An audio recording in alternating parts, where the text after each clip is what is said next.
dargaggoo jiille qaqallii jiilletiin fursee abbaayoon agginniin ginniidhamo ginniin qeena sanammeedha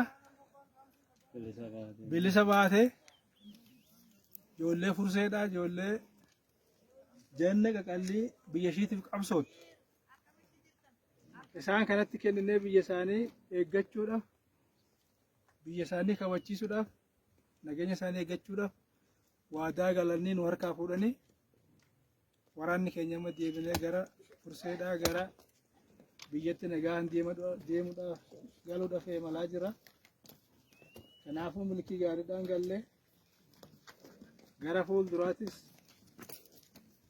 nageenya godina keenyattiif biyya keenyattiif bilisa baasuudhaaf teleejii to'achuudhaaf shanee tokkoo fi sodhomaatiif dhaabama gochuudhaaf qabsoon eegalletti fuufaa waraanni jiillee ammaa deebi'ee hin dhufaa bakki ishii hafte iddoo hafte ammaas bilisa baasaa. Galatoma.